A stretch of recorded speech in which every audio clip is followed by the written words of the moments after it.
everyone and welcome to my channel Mathsy Maths। आज हम बात करेंगे टाइप 7 इंटीग्रेशन की, यानी कि इंटीग्रेशन यूजिंग पार्शियल फ्रैक्शन। इसको आइडेंटिफाई कैसे करना है। क्वेश्चन होगा integration of numerator upon denominator, जहां पे जो डिनोमिनेटर है वो इस हिसाब से फैक्टराइज्ड होगा, या तो दो लीनियर फैक्टर्स, एक linear factor raise to power 2, तीन लीनियर फैक्टर्स, एक लीनियर फैक्टर और दूसरा linear factor raise to power 2, और एक लीनियर फैक्टर और दूसरा एक ऐसा क्वाड्रेटिक फैक्टर जो कि फैक्टराइज नहीं हो सकता। और ये है उनकी सारी पार्शियल फ्रैक्शन फॉर्म्स, यानी कि इस क्वेश्चन को आप इस फॉर्म में कन्वर्ट करेंगे, उसके बाद ये क्वेश्चन इस फॉर्म में कन्वर्ट हो जाएगा। सिमिलरली ये जो क्वेश्चंस हैं वो इस फॉर्म में सारे पार्शियल फ्रैक्शन की फॉर्म में कन्वर्ट हो जाएंगे। लेकिन आपको कैसे पता चलेगा कि जो क्वेश्चन है वो इसी फॉर्म से होगा? बहुत इंपॉर्टेंट टिप जो आप नहीं ध्यान रखते हो वो ये है कि जो डिग्री होती है, degree of numerator should be less than degree of denominator। So numerator की जो डिग्री है वो डिनोमिनेटर से छोटी होनी चाहिए। आप चेक करिए, यहाँ डिग्री 1 है, डिनोमिनेटर में पावर जो है एक्स स्क्वायर ओपन करोगे तो 2 आएगा, अगेन 1 2, यहाँ डिग्री 2 है तो डिनोमिनेटर में 3 आ गया है डिग्री, ऊपर 2 है तो नीचे अगेन यहाँ पे 3 है, अगेन यहाँ पे ऊपर 2 है तो नीचे अगेन 3 आ गया है। तो ये सबसे इंपॉर्टेंट चीज है जो बहुत बच्चे इसे याद नहीं रखते और क्वेश्चन को पूरा ही गलत कर देते हैं। अब देखते हैं स्टेप्स की। अगर हमें ये सब पता है तो आगे क्या करना है। स्टेप जो फॉलो होंगे वो पहले ये, forget the integration sign and convert the question into the partial fraction form. जो मैंने आपको पिछले वाले स्लाइड में टेबल दिखाया था, आप क्वेश्चन में इंटीग्रेशन का साइन भूल के उस क्वेश्चन को पार्शियल फ्रैक्शन की फॉर्म में लिख लोगे। आगे ये बहुत ही इंपॉर्टेंट स्टेप है, find the value of A and be using hit and trial method. इसमें बच्चे बहुत ज्यादा टाइम लॉस करते हैं, यानी कि वो इक्वेशंस बनाते हैं कंपेयरिंग द कोएफिशिएंट वाला, यानी कि वो लास्ट वाला मेथड फॉलो करते हैं जो मैंने अपनी पिछली वीडियो में सिखाया था। आपको वो गलती नहीं करनी है। ये एक शॉर्टकट मेथड है फॉर टाइम सेविंग, जो कि मैं आपको आगे क्वेश्चन में दिखाने वाली हूं। आगे step number 3, now integrate the partial fraction in step 1 using the previous types. मतलब अब इसमें पिछले सारे टाइप्स लगने वाले हैं जो हम ऑलरेडी कर चुके हैं और इंटीग्रेशन बहुत ही आसानी से हो जाएगा। ये चीज अगेन दोबारा रिपीट कर रही हूं, पार्शियल फ्रैक्शन कब लगेगा, जो गलती आपको नहीं करनी है। Degree of numerator has to be less than degree of denominator. ये मैंने सेकंड बार ये रिपीट कर रही हूं। अब करते हैं एक क्वेश्चन। ये क्वेश्चन है, अगेन आपको क्लियरली दिख रहा है क्या कि let me just take a different colour pen.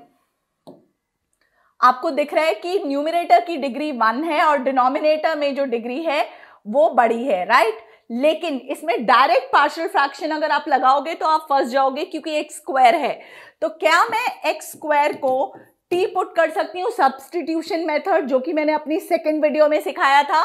तो इसे पुट करिए और क्वेश्चन चेक करिए कैसे कन्वर्ट होगा। 2x dx is equal to dt। तो क्वेश्चन कैसे हो गया, dt upon t plus 1 t plus 2 का होल स्क्वायर, राइट। अब इसको मैंने पार्शियल फ्रैक्शन समझाना है कैसे। देखिए, आप इंटीग्रेशन साइन भूल जाओगे, आप सिर्फ पार्शियल फ्रैक्शन लिखोगे और इसकी पार्शियल फ्रैक्शन फॉर्म जो कि मैंने पहली स्लाइड में समझाई थी, a upon the linear factor plus b upon the second factor जिसकी डिग्री 2 है plus c upon t plus 2 का होल स्क्वायर। एलसीएम ले लेते हैं, t प्लस 1 t प्लस 2, यहां की t प्लस 2 का होल स्क्वायर लिख देते हैं rather than writing it again.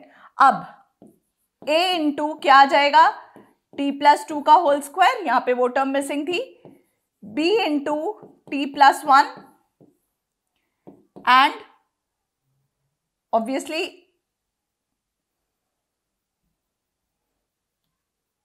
into t plus 2 plus c into t plus 1, ये आपका एलसीएम आ गया।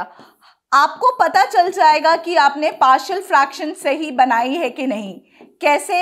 ये डिनोमिनेटर्स हमेशा कैंसिल आउट होने चाहिए। अब ये मेरा बन गया पार्शियल फ्रैक्शन, जिसको मुझे आपको ये सिखाना है शॉर्टकट मेथड कि आपको ए बी सी की वैल्यू कैसे निकालनी है।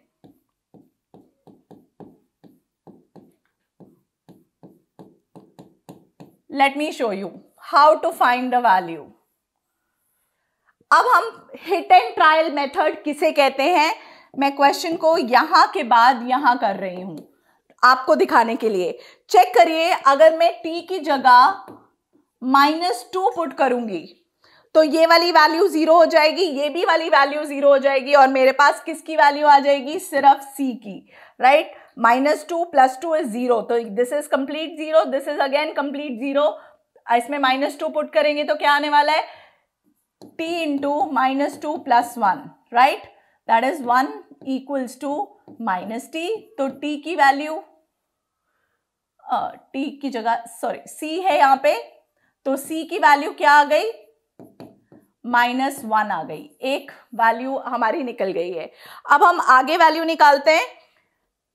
t की जगह क्या पुट करने वाले हैं? -1। अगेन मैं समझाती हूं -1 क्यों पुट करना है।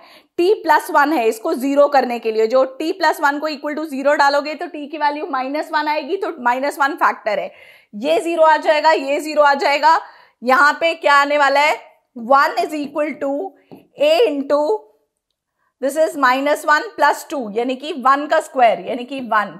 तो a की वैल्यू क्या आई? 1 आ गई, राइट। सिमिलरली अब हम क्या करने, a और हमारे पास a आ गया है और c आ गया है। अब हमें थर्ड वैल्यू चाहिए, लेकिन मुझे कोई थर्ड फैक्टर नहीं दिखाई दे रहा, राइट। तो मैं क्या कर सकती हूं? मैं t की जगह 0 पुट कर सकती हूं। So put t is equal to 0। So t equal to 0 put करेंगे तो क्या आने वाला है? 1 इज इक्वल टू a, 0 + 2 का स्क्वायर, यानी कि 2 का स्क्वायर क्या होता है? 4, right, plus b, this is 0 + 1 1, 0 + 2 2, 1 into 2 2, plus c, 0 + 1 is 1, right. अब a और c आपको दोनों गिवन है, वैल्यू पुट कर देते हैं। तो a की वैल्यू 1 थी, तो ये 4 इंटू 1 1 आ गया, 2 into b, right, let it be 2b only. c की वैल्यू -1, तो चेक करिए क्या आएगी वैल्यू? 4 में से 1 गया 3, -3 उस साइड जाके equals to 2b। So this is -2/2 equals to b, यानी कि b की वैल्यू क्या आ गई है? -1। तो ये था shortcut method a b c निकालने का। अब आ गया हमारा क्वेश्चन, जो कि क्या है? a इज 1/t + 1, b की वैल्यू क्या आई है? -1/t + 2, एंड c की वैल्यू क्या आई है? अगेन -1/t + 2 का whole square. This was our question, right. अब हम इसे इंटीग्रेट कर देते हैं, और ऑब्वियसली क्योंकि इंटीग्रेट कर रहे हैं तो साथ में dt तो लिखना ही पड़ेगा, right. So this is log mod t + 1 minus log mod t + 2। इसमें वो गलती मत करिएगा, रेज टू पावर 2 है तो वो ऊपर चला जाएगा, यानी कि minus integration, this will be written as integration of t + 2 raise to power -2, and again इसका फॉर्मूला क्या होता है? t टू द पावर -2 + 1, यानी कि t + 2 raise to power -1/-1, right children. So ये प्लस हो जाएगा, plus c। Again don't leave your answer in the form of t की वैल्यू वापस हमें पुट करनी पड़ेगी, जो कि हमने क्या ली थी? x²। सो x² + 1 minus log mod x² + 2, इसको मैं अपॉन में लिख सकती हूं, x² + 2 plus c. So this is our final answer and this is how you apply partial fractions.